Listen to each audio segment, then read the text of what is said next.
Steve Harvey destroyed a racist guest who tried to embarrass a black grandmother. And what happened next will shock you. On a stage where privilege had never been questioned, this guest made a catastrophic mistake that would cost him everything. What he didn't realize was that Steve Harvey was watching, and he was about to witness the most brutal, intellectual, and moral takedown of his life. Everything this man believed about himself, about race, and about the world would be systematically dismantled in real time. This is the story of how Steve Harvey didn't just win an argument, he destroyed an ideology. Richard Sinclair had never been told no in his entire life. Not really. Not in any way that mattered. He grew up in the kind of wealth that doesn't just open doors, it makes the doors disappear entirely. Private schools where everyone looked like him, thought like him, believed what he believed. Summer homes in exclusive neighborhoods. Ivy League education where his professors nodded approvingly at his opinions before he'd even finished speaking. He'd built a career on confidence, on certainty, on the unshakable belief that his perspective was not just valid, it was the correct one. But here's the thing about privilege. It's invisible to those who have it. It wraps around you like air. You don't notice it because you've never had to survive without it. Richard moved through the world assuming that hard work, intelligence, and merit were the only things that mattered. He'd never walked into a room and been followed by security because of the color of his skin. He'd never been denied housing or a job or respect because of who his ancestors were. He'd never had to explain his existence to anyone. So when Richard Sinclair agreed to appear on this talk show, he had no idea what was waiting for him. He thought he was going to have an intellectual conversation, maybe debate some social issues with people who would ultimately see things his way. He'd done this 100 times before. He'd walked into rooms full of people who questioned him, and he'd walked out having convinced them. His record was spotless. His confidence was absolute. What he didn't know was that Dorothy Jenkins was going to be there. Dorothy Jenkins was 78 years old, and she carried the weight of American history in her bones.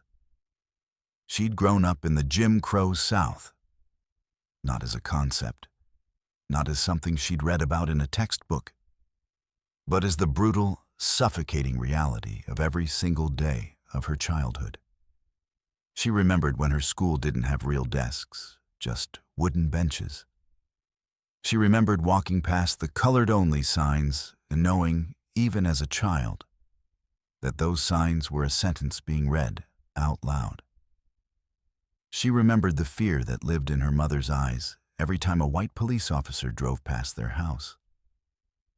But Dorothy didn't just survive Jim Crow. She transcended it. She worked her way through a segregated education system that was designed to keep her down, became a teacher, educated hundreds of children, and built a life of dignity and meaning despite every obstacle placed in her path. She'd marched. She'd organized. She'd stood in rooms and told her truth even when her voice shook. She had earned every wrinkle on her face, every gray hair on her head, every ounce of respect that came her way. The difference between Richard and Dorothy was simple. Richard had lived in a world that had always told him he was right. Dorothy had lived in a world that had always told her she was less. And she'd proven that world wrong, again and again, with nothing but her own strength. When they introduced Dorothy on that stage, something shifted in the energy of the room. The audience leaned in. People could sense something real in her presence, something authentic. She wasn't performing. She wasn't trying to convince anyone. She was simply existing in her truth. And that truth had weight. Richard watched from backstage as she began to speak about her life. He watched as the audience responded to her with genuine warmth, genuine respect. And something inside him, something he couldn't quite name, began to feel threatened. This wasn't supposed to happen. He was the one with the credentials. He was the one with the education. He was the one who was supposed to be taken seriously. But the audience was already taking her seriously, more seriously than they'd ever taken him. And that's when Richard made his first decision, the one that would ultimately destroy him. He decided that if he couldn't compete with her authenticity, he would attack it. If he couldn't win the room with intelligence, he would win it with dismissal. He would make her feel small so that he could feel big again. He had no idea what was about to happen. He had no idea that Steve Harvey was about to watch this unfold, and that something in him, some deep sense of justice, some refusal to let privilege win without a fight, was about to activate. He had no idea that in the next few hours, his entire worldview would be exposed as not just wrong, but grotesque. He had no idea that he was walking toward his own destruction. But the stage was set. The pieces were in place. Dorothy was ready. Steve was watching. And Richard was about to learn the most painful lesson of his life. That privilege, no matter how carefully constructed, cannot withstand the truth. But Richard had no idea who he was about to meet on that stage, and neither did the audience. What happened next would shock everyone in that room. Richard walked onto that stage with the kind of swagger that only comes from never being challenged in a meaningful way. He shook hands with Steve Harvey. Firm grip, eye contact, the whole performance. He was performing masculinity, performing confidence, performing the role of a man who had never doubted himself for a single moment in his entire life. He nodded at Dorothy with what he probably thought was respect, but it was really just acknowledgement. She was the warm-up act. He was the main event. He was the one who would drive the conversation. He was the one with the important things to say.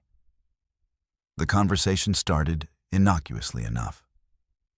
Dorothy was sharing her story, talking about growing up in the South, about the obstacles she'd overcome, about how education changed her life. It was a powerful narrative. You could feel it land with the audience. People were leaning forward in their seats. Some had tears in their eyes. They were with her. They were believing her. They were honoring her. This was exactly what the audience came for. Authenticity, vulnerability, truth spoken without apology. And that's when Richard decided to speak. "With all due respect," he began, "and you know what? Those 4 words should have been a red flag for everyone in that room. Because whenever someone says, 'with all due respect,' what they're about to say has very little to do with respect. It's a linguistic shield, a way of wrapping contempt in the language of civility. With all due respect, I think we need to be careful about how we frame these historical narratives. Yes, there were challenges, but we also need to acknowledge the progress that's been made. We can't keep living in the past. We have to look forward. We have to move on. Dwelling on what happened centuries ago doesn't help us build the future." The temperature in the room shifted. Not dramatically, not yet, but noticeably. You could feel it. The energy that had been warm and open suddenly became tense. People exchanged glances. A few audience members shifted in their seats uncomfortably. They could sense what was happening.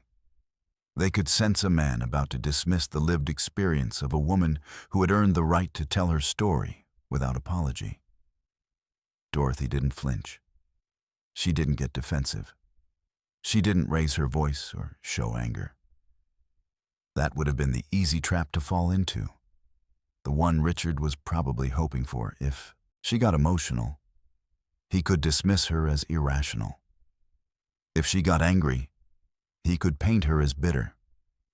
But Dorothy had lived 78 years in a world that tried to provoke exactly those reactions, and she had learned how to transcend them. She simply looked at Richard with eyes that had seen 100 versions of this man before. Intelligent men, educated men, privileged men who had never had to question their own assumptions. And she said, "Sir, the past isn't something I'm living in. It's something that's living in me. There's a difference." That line was a masterpiece. It was poetic and precise at the same time. It wasn't an argument. It was a truth statement. It wasn't trying to convince him of anything. It was simply naming the reality of her existence in a way that was so clear, so undeniable, that anyone with even a shred of empathy would have understood it immediately. That line should have stopped him. A wise man would have recognized that he was in the presence of something he couldn't intellectualize his way out of. A humble man would have recognized that he had made a mistake and would have backed down gracefully. A compassionate man would have recognized the weight of her words and would have honored them with silence. But Richard wasn't wise. Richard wasn't humble. Richard wasn't compassionate.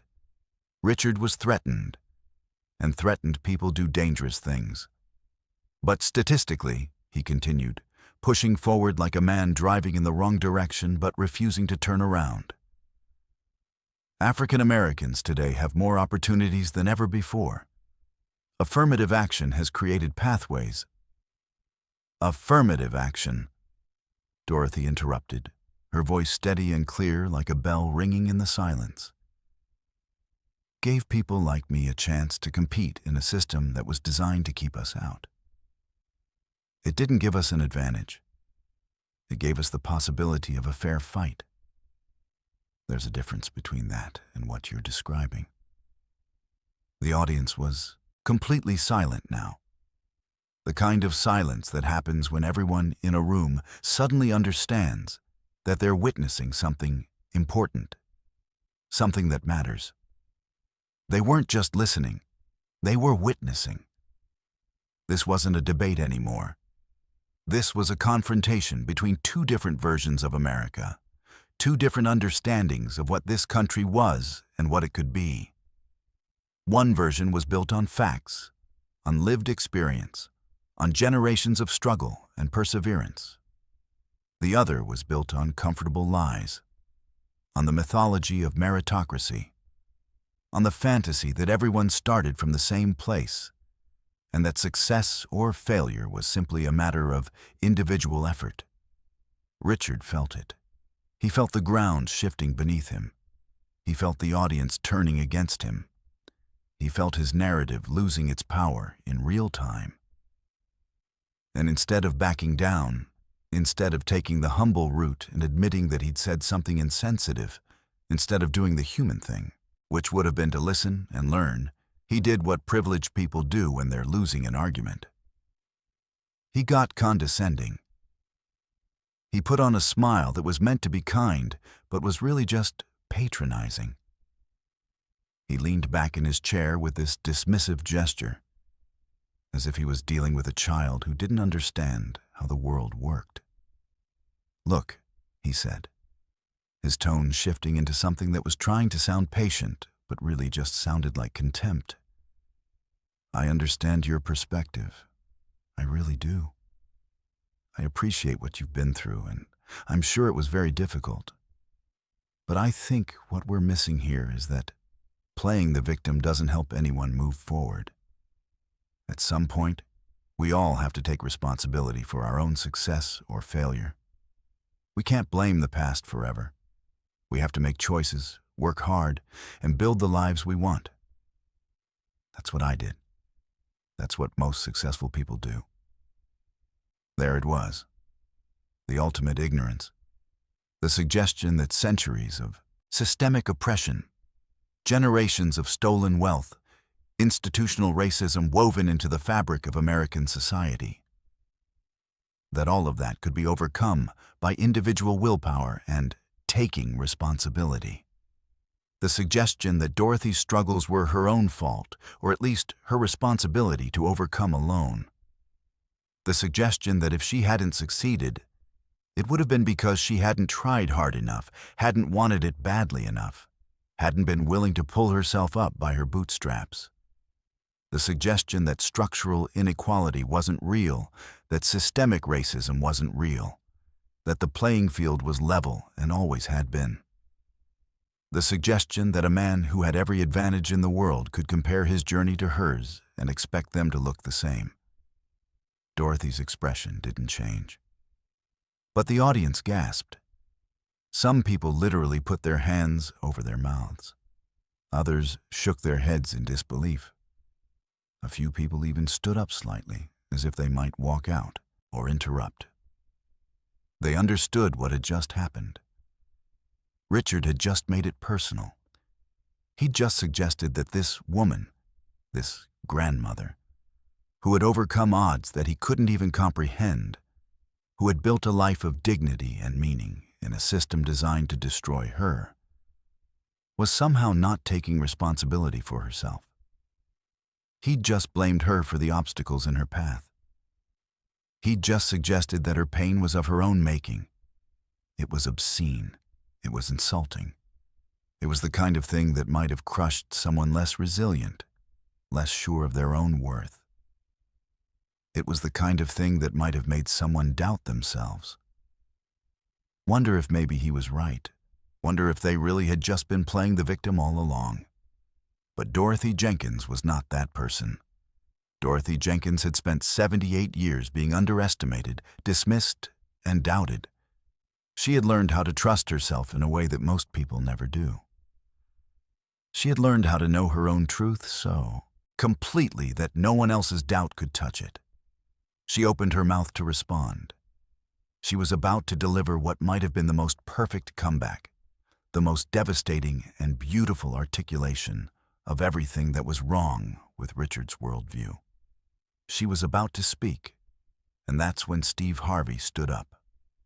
What Steve Harvey said next would change everything, and Richard Sinclair would never see it coming. Steve Harvey didn't stand up dramatically. He didn't slam his hand on the table or raise his voice. He simply stood, and that was enough. Because when someone like Steve Harvey, someone who has spent decades in entertainment, someone who has interviewed thousands of people, someone who has built a career on reading human beings with laser precision, stands up in the middle of a conversation, everyone notices. The energy in the room froze. All eyes turned to him. Steve Harvey has a particular gift. He can make you laugh, he can make you cry, and he can make you feel utterly exposed with just a look. He's not angry by nature. He's not the type to blow up or lose control. But he has an interior compass, a sense of right and wrong that's almost palpable. And in that moment, that compass was pointing directly at Richard Sinclair. "Hold on," Steve said, his voice calm but loaded with something dangerous. "Hold on just a minute. I need to say something here because what just happened, what I just watched, is exactly the problem we're talking about." Richard shifted in his seat. He probably thought Steve was going to play mediator, was going to try to find some middle ground between his perspective and Dorothy's. He probably thought this was going to be a moment where they could all agree that there were different viewpoints and that everyone had a point. He was about to learn how wrong he was. "You," Steve said, pointing directly at Richard, "just sat there and told this woman, this grandmother, this woman who lived through Jim Crow, this woman who has done more in her life than most people ever will. You just told her that she's playing the victim. Do you understand what you just did?"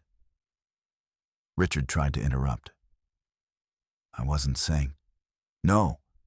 Steve cut him off, not aggressively, but with complete authority. "No, you don't get to explain right now. You get to listen. Because I've been watching this interaction, and what I'm watching is the exact textbook definition of privilege masquerading as intelligence." The audience erupted. People were clapping, some were standing. But Steve held up his hand for silence. He wasn't done. Not even close. You know what the difference is between you and Dorothy? Steve continued, walking closer to Richard now. His body language completely open, but his words completely surgical.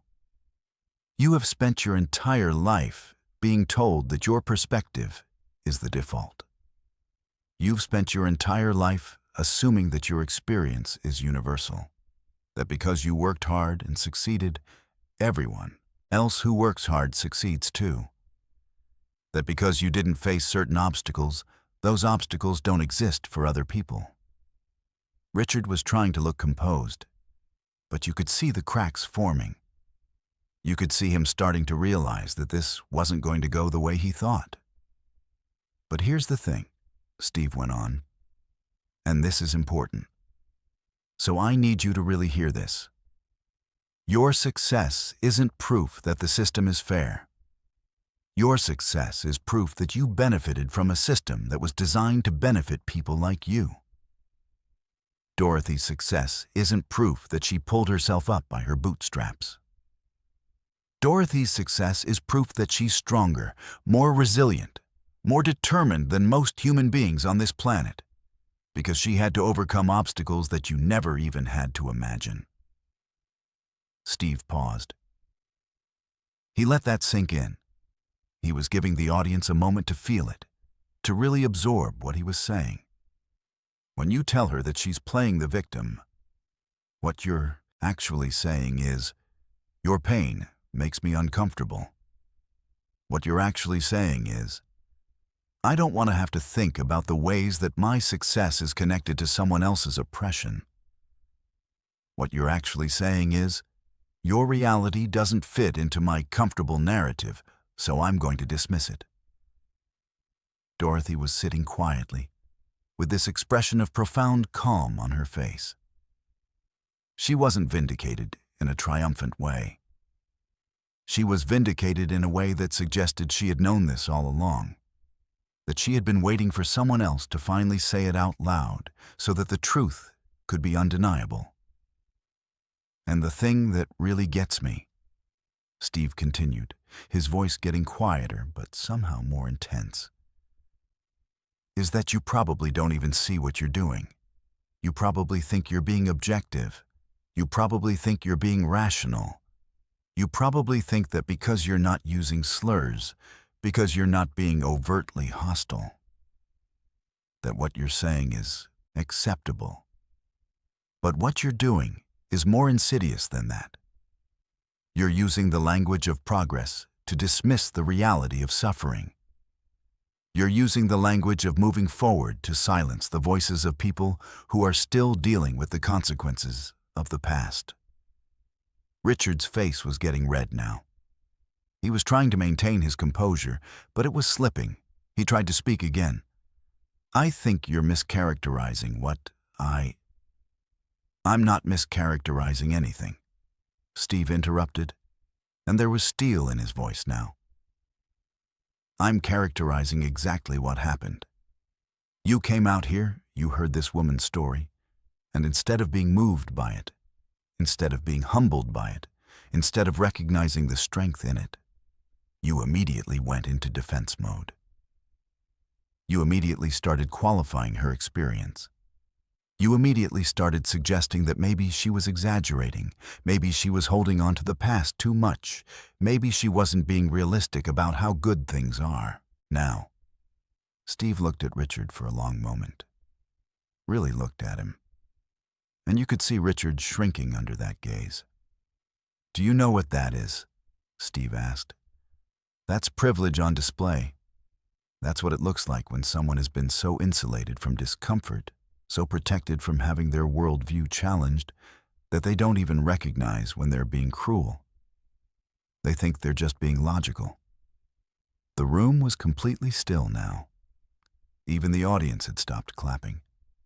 They were just watching, just absorbing, just bearing witness to this moment where the veil was being pulled back. I'm going to tell you something, Steve said, his voice taking on a different quality now, not angry, but deeply, profoundly disappointed. I've interviewed thousands of people. Thousands. And I've learned that the people who impress me most are never the ones who had the easiest path. The people who impressed me most are the ones who had to fight for everything, the ones who had obstacles in their way and decided that the obstacles weren't going to win. Dorothy is one of those people. And what you just did, was try to diminish that. You tried to make her strength look like victimhood. You tried to make her wisdom look like bitterness.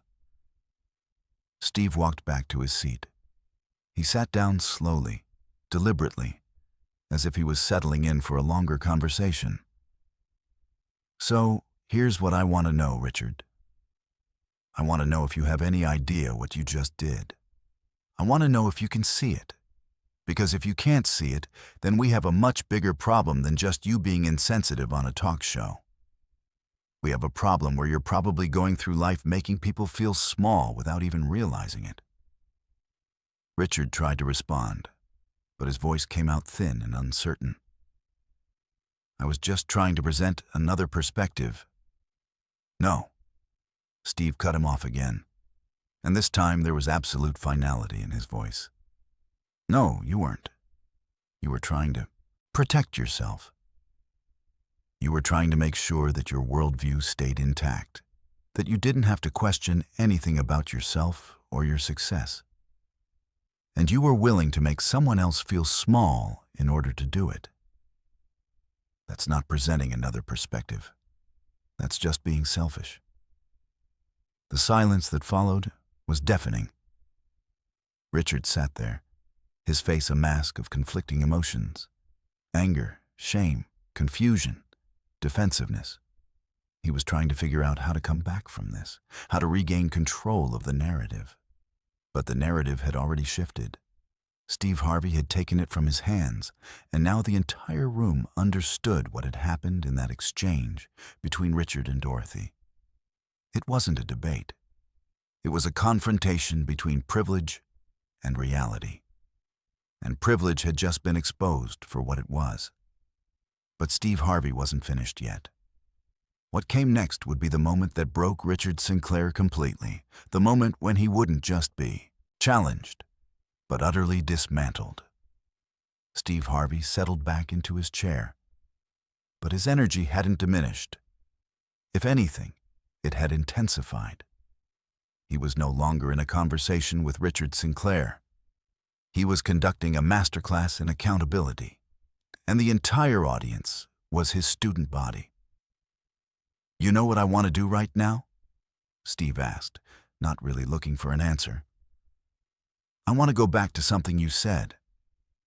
You said that you understand Dorothy's perspective. You said it with this tone that suggested you were being generous, being open-minded, being fair. But here's the thing. You don't understand her perspective. You can't understand it, because understanding requires empathy. And what you've demonstrated here is a complete lack of empathy. Richard shifted uncomfortably. He was starting to realize that this wasn't going to be a quick moment of discomfort followed by moving on. This was going to be a sustained, methodical dismantling of his entire worldview, and there was nothing he could do to stop it. Empathy, Steve continued, standing up again and walking across the stage, isn't just nodding your head and saying, "I hear you." Empathy is actually trying to feel what someone else is feeling. Empathy is imagining, really imagining, what it would have been like to grow up in a world that constantly told you that you were less than. What it would have been like to be a child and see signs that said you couldn't go certain places, couldn't drink from certain fountains, couldn't use certain bathrooms, all because of the color of your skin. What it would have been like to watch your parents be afraid. What it would have been like to be smart, to be capable, to be deserving, and to have doors slammed in your face anyway. Steve paused and turned to look directly at Richard. Can you do that, Richard? Can you actually imagine that? Richard started, but Steve held up a hand. Don't answer yet, actually imagine it. Don't just think about it intellectually. Don't just process it as data. Actually feel it.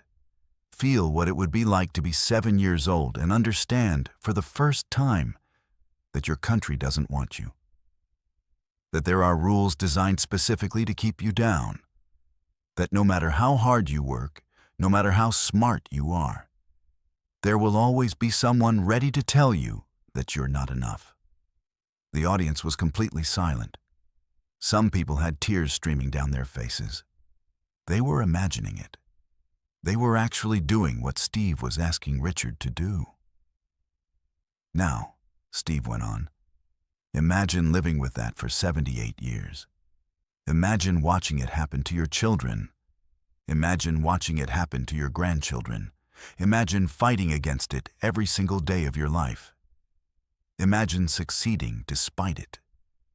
And then imagine someone like you. Someone who has never experienced a single day of that.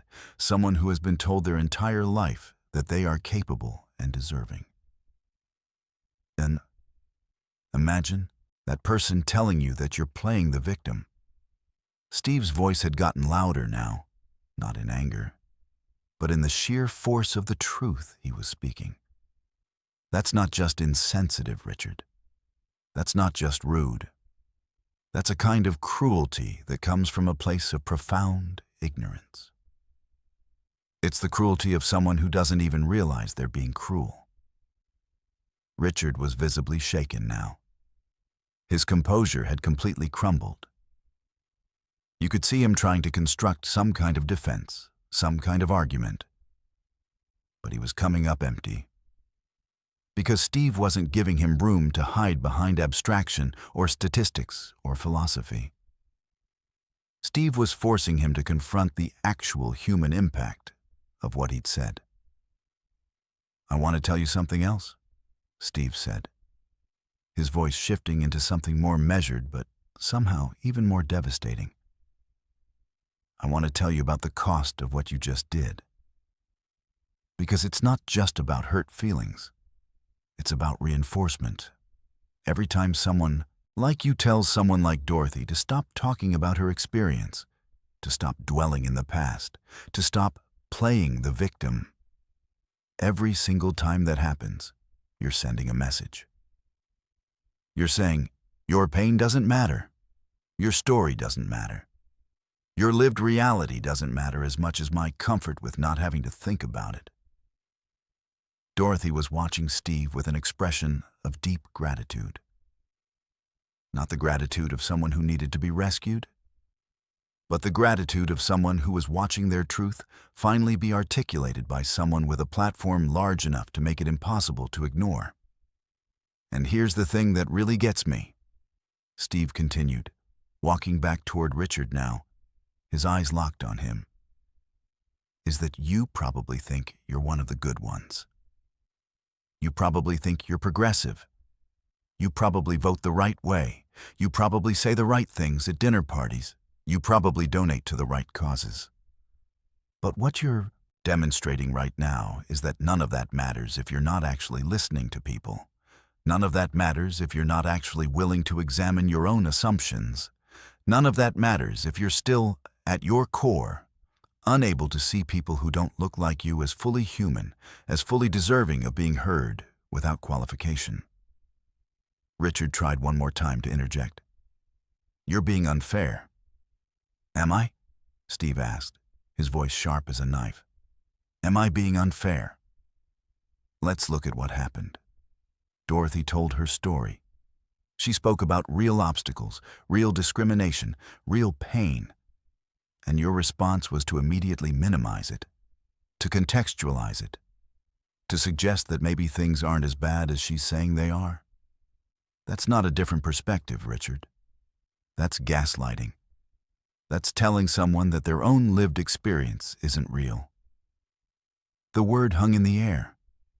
Gaslighting. It was a word that Richard probably had used before in academic discussions, in theoretical contexts. But hearing it applied to his own behavior, in real time, with an audience watching, was something else entirely.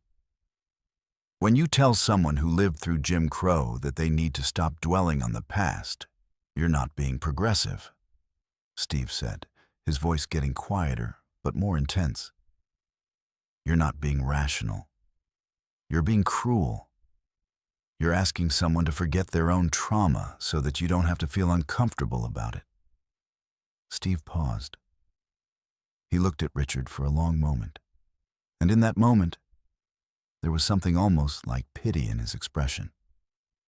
Not pity for Richard's situation, but pity for what his ignorance had cost him, the opportunity to actually connect with Dorothy's humanity, the opportunity to actually learn something, the opportunity to be changed by this encounter. "You know what the saddest part is?" Steve asked, addressing the audience now as much as Richard. "The saddest part is that Dorothy probably would have been willing to help you understand. If you had actually come to her with humility, if you had actually asked her questions, if you had actually been willing to listen, she probably would have helped you. But instead, you came with arrogance. You came assuming that your framework was the right one. And now you're sitting here, exposed, unable to defend yourself, because the truth is indefensible." Steve walked back to his seat and sat down. But before he did, he looked directly at Richard one more time. "I hope you learned something from this," he said, and his voice was almost gentle now, which somehow made it even more powerful. "I hope you actually take this moment and sit with it. I hope you go home tonight and think about what happened here. Because this moment right here, is your opportunity to actually grow. And I really hope you take it." The audience erupted. People were on their feet, clapping, some of them cheering. But it wasn't a triumphant, celebratory energy. It was the energy of people who had just witnessed something important, something necessary, something that needed to happen. Richard sat in complete silence. He didn't clap. He didn't nod. He didn't do anything. He just sat there, his worldview crumbling in real time, unable to protect himself anymore, because there was nothing left to protect it with. Dorothy reached over and gently touched his arm. Not in forgiveness, not in acceptance, but in something that looked like compassion for a man who had finally been forced to see himself clearly. But this wasn't the end. This was just the beginning of Richard's complete unraveling. What happened next would make him question everything he thought he knew about himself. The applause began to fade, but the silence that followed was far more powerful. It was the kind of silence that only happens when everyone in a room understands that something irreversible has just occurred. Richard Sinclair was no longer the confident man who had walked onto that stage. He was something else now, diminished, exposed, struggling to comprehend how quickly his world had collapsed. Steve Harvey didn't move from his seat. He let the silence sit for a long moment. Sometimes, the most devastating thing you can do after dismantling someone's argument isn't to keep talking. It's to stop talking and let them sit with the wreckage of what they've built. The audience gradually settled back into their seats. The energy in the room had fundamentally shifted. What had been a confrontation was now becoming something closer to a reckoning. Not just for Richard, but for everyone watching. Because what Steve had articulated wasn't just a critique of one man's ignorance. It was a mirror held up to everyone in that room who had ever done the same thing, even in smaller ways. Everyone who had ever minimized someone else's pain. Everyone who had ever prioritized their own comfort over someone else's truth. Dorothy sat with her hands folded in, her lap completely calm. She wasn't celebrating. She wasn't gloating.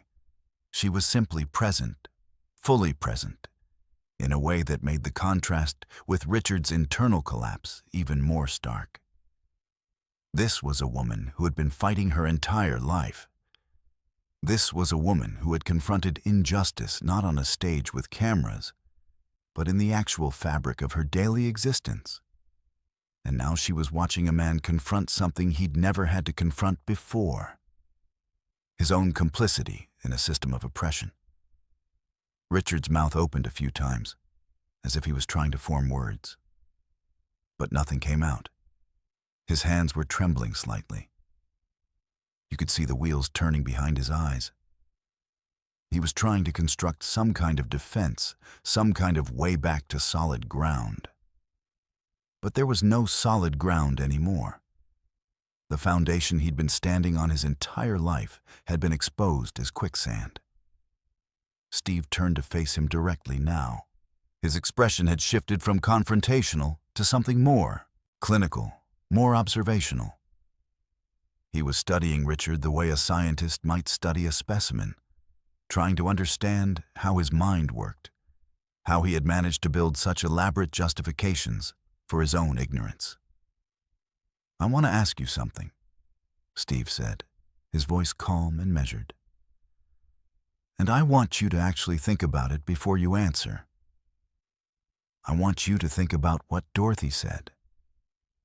That the past isn't something she's living in. It's something that's living in her. What did you think she meant by that?" Richard hesitated. You could see him trying to figure out if this was a trap, if anything he said was going to be used against him further. His instinct was probably to be defensive, to minimize, to explain what he'd really meant. But something in Steve's tone, something that suggested genuine curiosity rather than judgment, made him actually pause and consider the question. I think she meant that her past experiences have shaped who she is," Richard said slowly, choosing his words carefully now, as if walking through a minefield. "Okay," Steve nodded. "That's a start. But I want you to go deeper. She didn't say my past experiences have shaped me.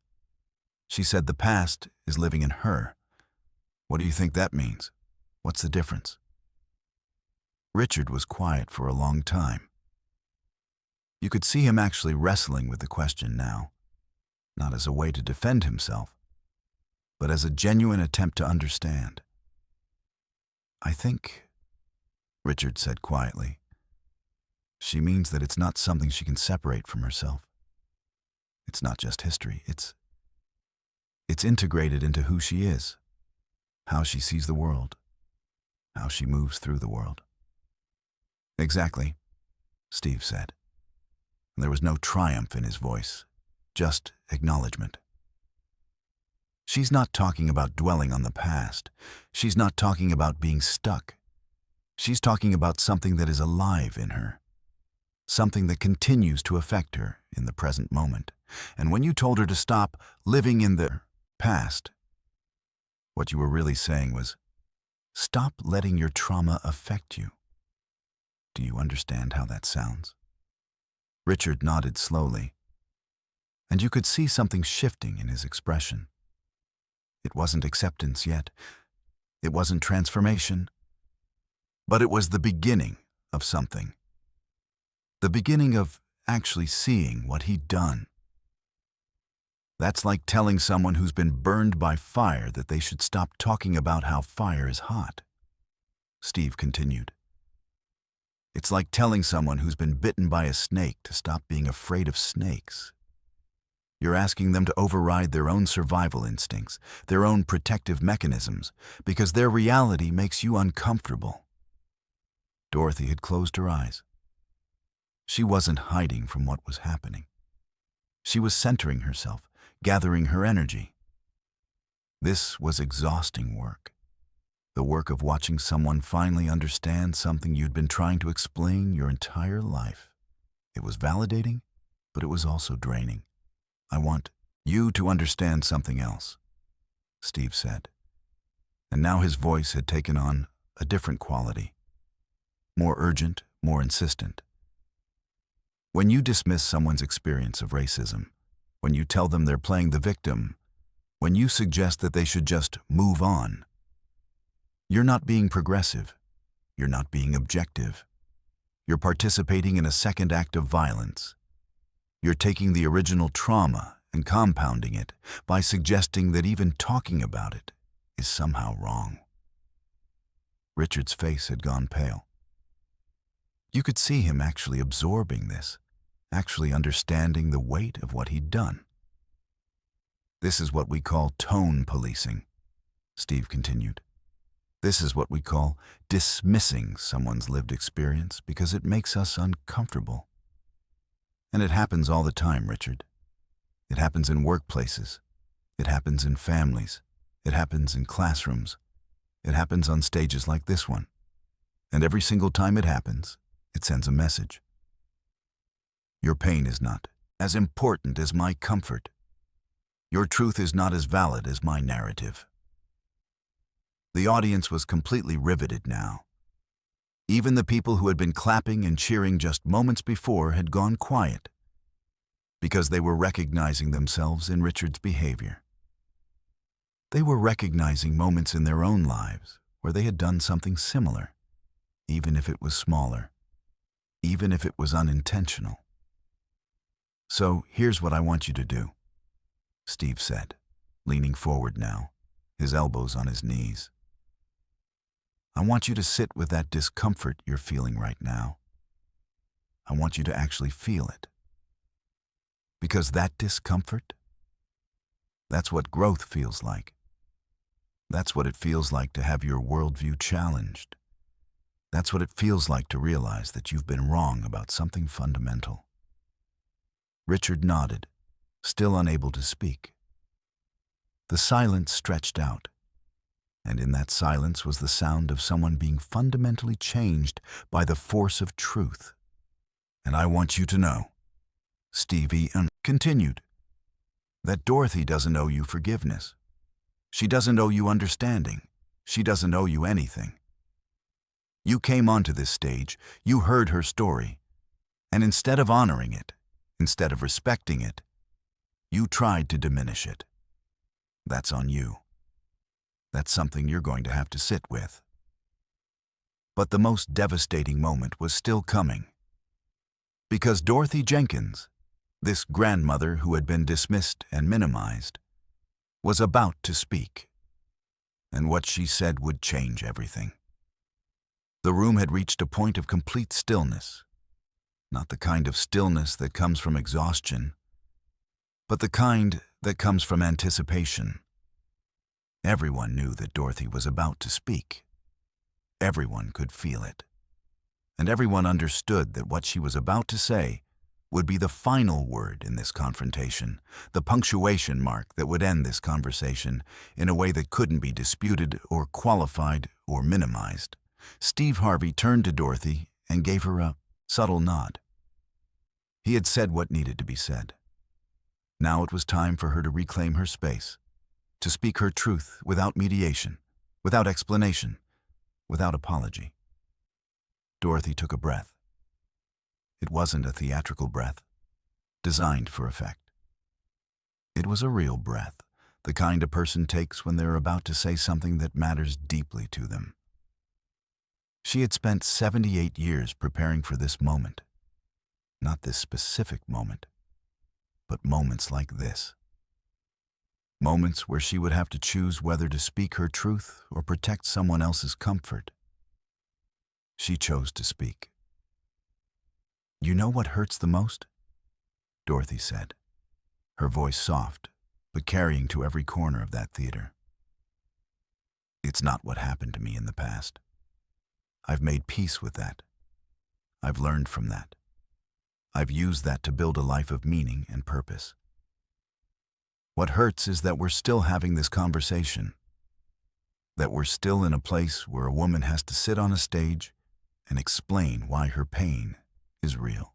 That's what hurts. She looked directly at Richard, and there was no malice in her gaze. There was clarity, though. There was the kind of clarity that only comes from having seen something clearly for a very long time, and finally having the opportunity to name it. When you told me to stop living in the past, Dorothy continued, you weren't being kind. You weren't being progressive. You were being selfish. You were asking me to make myself smaller so that you could feel bigger. And I want you to understand something. I spent the first 40 years of my life doing exactly that. I spent 40 years making myself smaller for people like you. I spent 40 years apologizing for my own existence, explaining my own pain, qualifying my own experience. Dorothy paused. She was giving him a moment to really hear what she was saying, to understand the magnitude of what she was describing. And then I stopped, she said simply.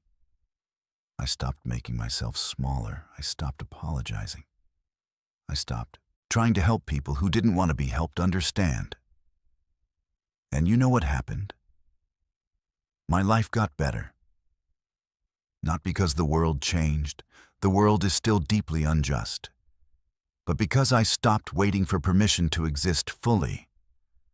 I stopped waiting for people like you to validate my experience before I could honor it myself. Richard was sitting completely still now. He wasn't trying to defend himself. He wasn't trying to explain. He was just listening, really listening, maybe for the first time in this entire conversation. I want you to understand something, Dorothy said. And now her voice had taken on a quality of deep wisdom, the kind that only comes from having lived through something difficult. The world didn't get better because white people decided to be nice about it. The world got better because black people decided that we deserved better, and we fought for it. We marched, we organized, we sacrificed, we died. And yes, some white people helped us. Some white people stood alongside us. But the transformation didn't come from their generosity. It came from our refusal to accept anything less than our full humanity. The audience was completely silent. Even the people who had been clapping and cheering and affirming Steve's words were now just listening, understanding that they were in the presence of something profound. So, when you sit there and tell me that I need to move forward, that I need to stop dwelling on the past, what you're really saying is, I'm uncomfortable with the reality of what happened. I'm uncomfortable with my connection to it. And I want you to make me feel better by pretending it didn't happen. And I'm not going to do that anymore. I'm not going to make myself smaller for your comfort. I'm not going to apologize for taking up space. I'm not going to explain why my pain is real. Dorothy turned to look at the audience now. And when she did, it was like she was speaking to every person who had ever felt unseen, unheard, diminished by someone else's refusal to acknowledge their reality. This is what I want everyone to understand, she said, her voice strengthening with each word. Your comfort is not more important than my truth. Your desire to believe that the system is fair is not more important than my lived experience of injustice. Your narrative about America is not more important than my actual life in America. And if my existence challenges your worldview, then maybe it's time for your worldview to change. She paused, and in that pause was the weight of decades of struggle, of fighting, of refusing to be silenced. I don't need Richard to understand me, Dorothy continued. I don't need him to validate my experience. I don't need him to feel sorry for me. What I need is for him to get out of the way. What I need is for him, and everyone like him, to stop using moving forward as an excuse to ignore the present. Because the past isn't the past when it's still happening in the present. The past isn't the past when my granddaughter is still facing discrimination in the workplace. The past isn't the past when my great-grandson is still more likely to be stopped by police than a white child. The past isn't the past. It's alive, it's present, and it's still demanding justice. Richard's hands were trembling visibly now. You could see tears forming in his eyes. And whether those tears were for Dorothy's pain or for the realization of his own complicity, it was impossible to tell. Maybe it was both. "What I want people to understand," Dorothy said, and now she was addressing the entire room, the entire audience, everyone watching, "is that this right here, this conversation, this confrontation, this is necessary. This is what accountability looks like. This is what growth looks like. It looks like being uncomfortable. It looks like having your assumptions challenged. It looks like being forced to see yourself clearly, maybe for the first time." She looked back at Richard, and her expression was almost compassionate now, in a way that was somehow more devastating than anger could ever be. "You have a choice now," Dorothy said to him. "You can go home. You can forget about this. You can rationalize it. You can tell yourself that I was too harsh, that I was being unfair, that I had a chip on my shoulder. Or you can actually sit with this. You can actually do the work of understanding. You can actually become the kind of man who doesn't need to be publicly called out on a stage to understand why dismissing someone's lived experience is wrong." Dorothy sat back in her chair, completely calm now, completely centered. She had said what needed to be said. She had spoken her truth without apology, without minimization, without any attempt to make it palatable for the people who didn't want to hear it. Steve Harvey stood and walked over to Dorothy. He didn't say anything. He simply took her hand and held it. It was a gesture of respect, of honor, of recognition that what she had just done was significant and brave and necessary. The audience erupted, but it wasn't the celebratory applause from before. This was something different. This was people standing in recognition of truth. This was people acknowledging that they had just witnessed something that mattered. Richard sat alone in his chair, completely isolated by the weight of his own awakening. He understood now, in a way that he couldn't deny or rationalize or minimize, exactly what he had done. He understood the cost of privilege. He understood the cost of ignorance.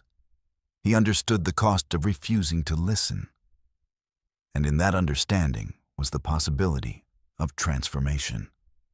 Not guaranteed transformation, not automatic transformation, but the possibility, at least, that he might actually grow from this, that he might actually become someone different because of this moment. Dorothy looked out at the audience, at all the faces turned toward her, and her expression was peaceful. She had done what she came to do. She had spoken her truth. She had named the injustice. And she had done it in a way that couldn't be ignored or dismissed or explained away. The stage was hers. The truth was hers. And no amount of privilege or education or social status could change that. What happened next would ripple far beyond that stage. Within hours, video of the confrontation was being shared across social media. Within days, it had millions of views. Within weeks, it had become a cultural moment, a reference point for conversations about privilege, about racism, about what accountability actually looks like. Richard Sinclair's company issued a statement, but it rang hollow. He had been exposed so thoroughly, so completely, that no PR spin could rehabilitate his image. People who had once respected him now questioned everything he had ever said. People who had once trusted him now wondered what else he had been wrong about. More importantly, the conversation shifted. In universities, in workplaces, in homes across the country, people were having conversations inspired by what happened on that stage. Conversations about listening. Conversations about the cost of dismissing other people's realities. Conversations about what it actually means to move forward, not by forgetting, but by truly reckoning with what happened and using that reckoning as the foundation for genuine change. Dorothy Jenkins became a symbol of something powerful, a reminder that sometimes the most revolutionary act is simply telling the truth, not in a way that's designed to be palatable or comfortable, but in a way that's real, that's honest, that demands to be heard. And Richard Sinclair? He had a choice to make. He could dismiss this as a public shaming, something to be overcome and forgotten. Or he could actually do the work, the real, difficult, ongoing work of understanding his own complicity in systems of oppression, of examining his assumptions, of learning to listen in a way he'd never listened before, of becoming, perhaps, the kind of person who didn't need to be publicly called out on a stage to understand why his words and actions hurt people. We don't know what he chose. But we know this. In that moment, on that stage, the possibility for transformation existed. And that's what this story is really about. It's about the possibility that even when we've been shaped by systems of privilege, even when we've internalized messages of superiority, even when we've built entire worldviews on the foundation of other people's oppression, there's still a possibility that we can change, that we can grow, that we can become people who actually listen, who actually hear, who actually see the humanity in people who don't look like us. Dorothy Jenkins spoke her truth, and the world listened. And in that listening, something shifted.